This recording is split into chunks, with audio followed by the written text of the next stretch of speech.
Good morning and welcome to Orphan Car Garage YouTube. I'd like to ask you a question this morning. What do you do when you're the little guy of the big three and the really small guy in the land of compact cars? You've got an outdated, underperforming compact car about to go out of production, and you need to replace it with something to beat the other two in the big three group in the United States. But more than that, you need something to beat the Japanese at their own game, because the Japanese at this point are killing you in compact car sales. Well, what you do if you're Chrysler is you spend millions of dollars and several years in development to develop the car we have here in front of us, the Neon. The Neon was introduced by Chrysler at both Dodge and Plymouth dealers in spring of 1994 as a 1995 model. And they put a lot of eggs in their basket here on this car, and I can speak from personal experience because I worked for a Chrysler Plymouth dealer when these cars were introduced, and Chrysler put a lot of training into these vehicles, so much in fact that for the introduction of the car they required every dealer to have a seminar. They would close the dealership for half the day. Executives from the local Chrysler zone office would come to the dealership and explain the advantages of the Neon to all of its employees. Every employee at the dealership was involved in these seminars, from the cashier and the lot boy to the technicians and the salespeople alike. They wanted everybody in the dealership to be familiar with the ins and outs of this vehicle. They brought a Neon to us, along with, I believe, a Ford Escort, a Saturn, and a Honda Civic. And we were required to drive all four vehicles and compare them. Quite a lengthy job, quite a lot to ask for a dealership to do, close down their dealership for half a day, which most dealers absolutely did not want to do, but were required to do for the introduction of this vehicle. Chrysler had the idea in mind to do this with every new car moving forward, but due to the backlash from the dealers that didn't want to have to close their dealership for half a day, it never happened again. So the only time it really happened was with the introduction of this car. And again, it was introduced in the spring of 1994 as a 1995 model, and it was an instant success. The car here we have in front of us is the last year of that first generation Neon. This is a 1999. So the first generation Neon went from 1994, actually introduced in 94 as a 1995 model, all the way through 1999. These cars are rather iconic. I don't think there's anyone that won't recognize it, but what's very unusual now is that you don't see these cars anymore. They were all over the roads at one time, and literally overnight they disappeared. We have here in front of us an incredible survivor from the last year of the first generation, the very iconic generation Neon. The Neon was sold both through Plymouth dealers and Dodge dealers. It was a masterpiece in badge engineering, literally. The cars were exactly the same. The only difference was the emblems. Obviously a Plymouth emblem on the hood and deck lid of the Plymouth, and a Dodge emblem on the hood and deck lid of the Dodge version. That's really the only difference in the two. They were sold through both dealer chains. Nowadays, most of those dealers have been combined. We have Chrysler, Plymouth, Dodge dealers, or Chrysler, Jeep, Dodge dealers all combined. But in the mid-1990s, there were still a lot of standalone Chrysler, Plymouth dealers and a lot of standalone Dodge dealers. So they both got the Neon. The Dodge was always much more popular than the Plymouth. This is a Plymouth, which makes it a little bit more interesting. And in case you haven't noticed, it's a coupe. The Coupe sold in a lot less numbers than the four-door. The four-door was a very, very popular vehicle for Chrysler. It had replaced, again, the earlier underperforming compact car, which was the Dodge Shadow and the Plymouth Sundance. So this car was a complete departure from those two vehicles that it replaced.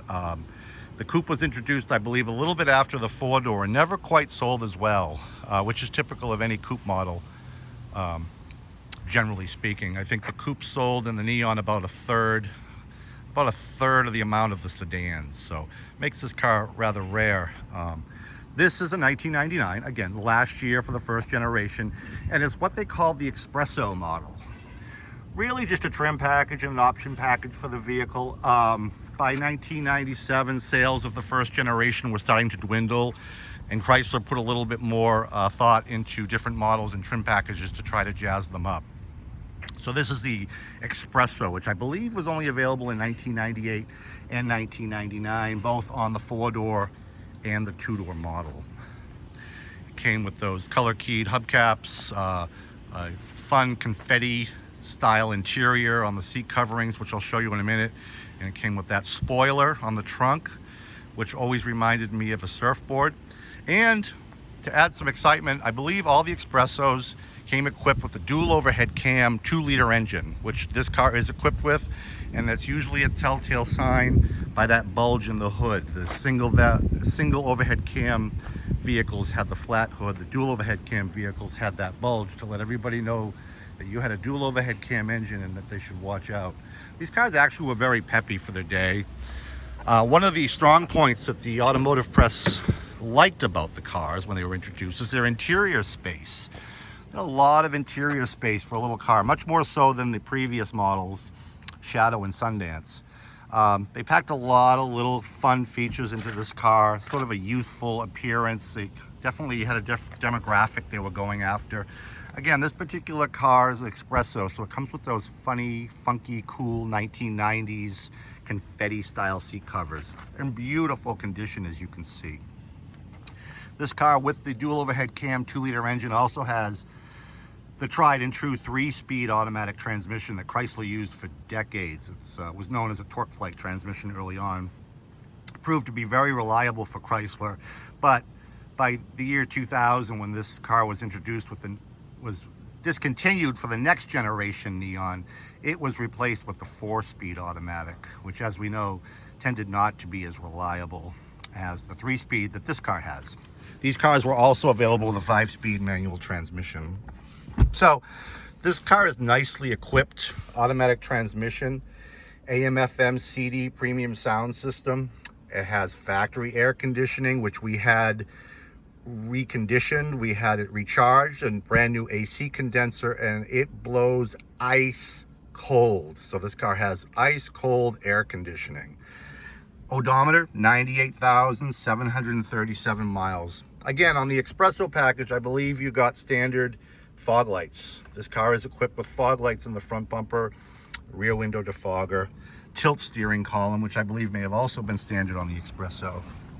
You could actually get power windows in these cars. This car has the crank windows. In case you haven't noticed, the car is impeccable, just absolutely impeccable. It blew me away. This was traded in locally at a new car dealership.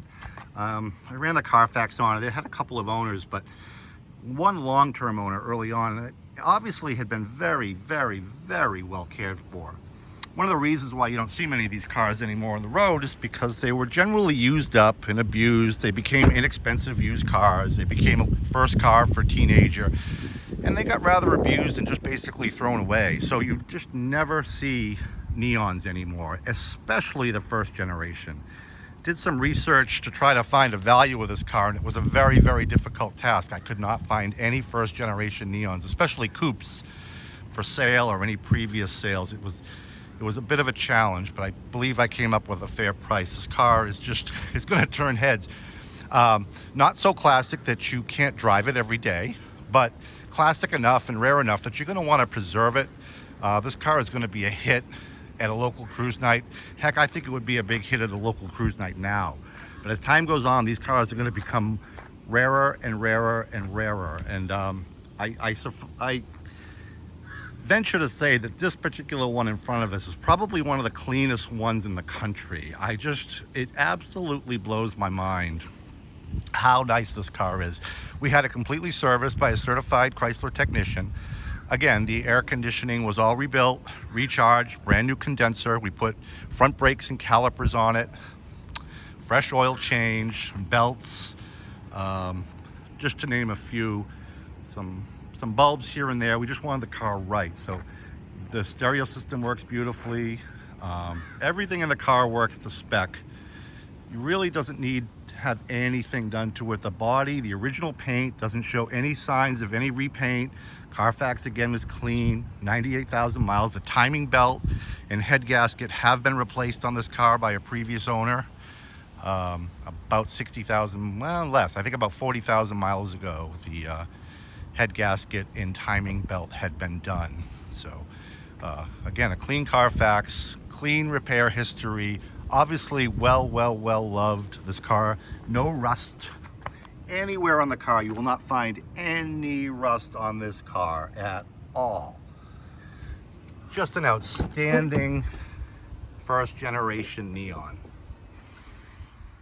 At the prices of new cars, dealers charging an upcharge, absolutely ridiculous. The crazy used car inflation, it's just going to be a problem down the road. So why buy a new car when you can buy a practically new car for a fraction of the price, if anything, to hold you over until the market steadies? This thing is just incredible. So Orphan Car Garage, we keep everything reasonable, we keep everything right. We are purveyors of affordable classic cars. And yes, I'm going to go out on a limb and say this is a classic car.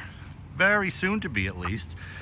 Doesn't quite hit the malaise era, but it's right about on the fringe that I think if you bought this to a Radwood event, people would accept you with open arms. So we're offering this 1999 Plymouth Neon Expresso Coupe for the low, affordable price of $5,500.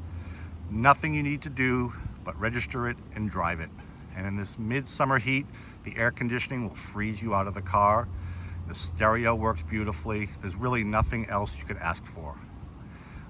You can't be shy driving it because you're going to be rather popular everywhere you go, because people will know it but haven't seen it in years, including myself. I was literally blown away when I saw this car on the dealer lot. So give me a call, 508-954-8090. Check me out on the web, orphancargarage.com. Find me on Facebook, Orphan Car Garage on Facebook. I'm always posting cool new arrivals. Got a lot of stuff coming through the pipeline that I think you'll like. Everything from the 1940s to the 1990s, like we have here in front of us, and everything I keep affordable. So that keeps us in business. Give me a ring. Take care. Hope you enjoyed. Subscribe, comment below. Let me know what you think.